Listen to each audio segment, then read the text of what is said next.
As we draw closer and closer to the launch dates for the PlayStation 5 and Xbox Series X, we're seeing a number of swan-song titles from major franchises, likely the last numbered entries to release on 8th-gen platforms. Some of the games, like Watch Dogs Legion, are pushing visuals and gameplay forward, while compromising on performance and image quality, even on the mid-gen consoles. With Need for Speed Remastered, the developer seemingly flicked a thumb at the nose of the 9th-gen console fans by releasing this 8th-gen only title on November 6th, less than a week before the PlayStation 5 comes out. We have no news yet about enhanced versions for the PlayStation 5 and Xbox Series X, though some kind of update is more than likely. But what exactly are gamers getting on November 6th? Well, let's take a look. A look at 2010's Hot Pursuit. Considering that the 2020 remaster is based on one of the 7th generation's seminal racing titles, it makes sense to go back and take a look at the technology underpinning the original 2010 Need for Speed Hot Pursuit. Hot Pursuit was itself a reimagining of 2002's Need for Speed 3 Hot Pursuit. After the Need for Speed franchise dove deep into story and open-world complexity with the likes of Need for Speed Underground, Hot Pursuit was something of a return to roots. This features an open-world environment 4 times larger than the one in Criterion's previous outing Burnout Paradise. However, gameplay placed a much stronger emphasis on the interplay between police interceptors and racers, with 2 separate career modes for each. Hot Pursuit is built on a heavily enhanced version of Criterion's Burnout Paradise engine, designed around a more expansive, wide-open environment, a refined physics model with deferred lighting for the environments and image-based rendering for cars. By targeting a 30 FPS update, unlike the 60 FPS experience in Burnout Paradise, Criterion was able to push the visuals out there, one of the reasons why Hot Pursuit holds up so well even today. The image-based rendering for vehicles in particular is a standout feature. In Hot Pursuit, the environment around the cars is rendered first. The cars themselves are introduced in a separate rendering pass. This allows for lighting, shading, and reflections on cars to be based on the surrounding environment, significantly enhancing realism. In terms of image quality, Criterion delivered this high level of visual fidelity at a locked 720p, with 2 times MSAA no less, on 7th-gen consoles. This is a remarkable state of affairs, considering how low resolutions dropped toward the latter end of the 7th generation. If we had to pick a single multi-platform 7th-gen title that hold up in a 2020 remaster without too much of an asset rework, it'd probably be Hot Pursuit. But what does that mean today in terms of the 2020 remaster, and how does it hold up relative to contemporary titles? Well, this is where things get a bit disappointing. Need for Speed Hot Pursuit 2020, a performance-oriented retouch. We've seen some phenomenal remaster work this console generation, starting with Rockstar giving Grand Theft Auto V the next-gen treatment. Saints Row 3 Remastered was another example, with physically based rendering and a new lighting model completely transforming the game's aesthetic.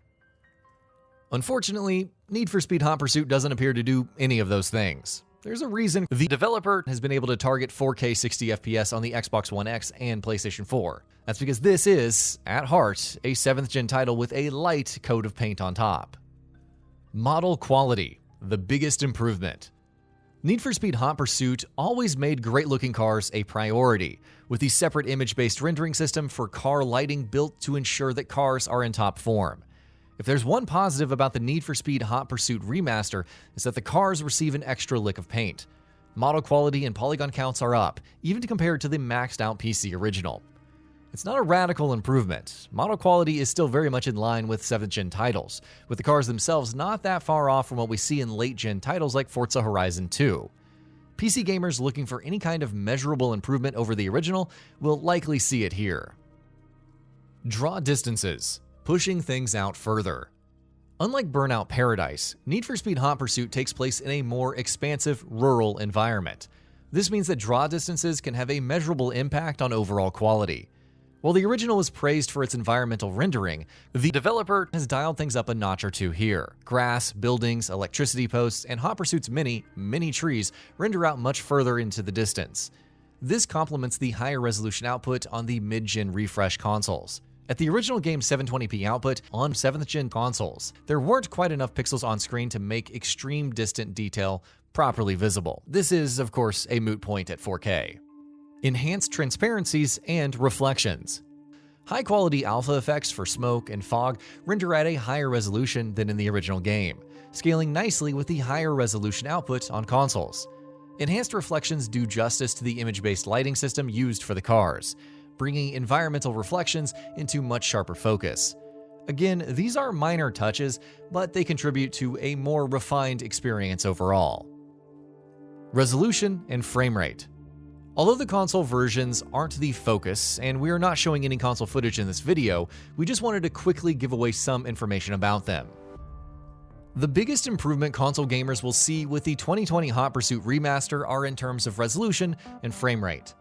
Arguably, the PC version of the game has always supported higher resolutions and frame rates, so this is nothing new for the remaster's PC outing.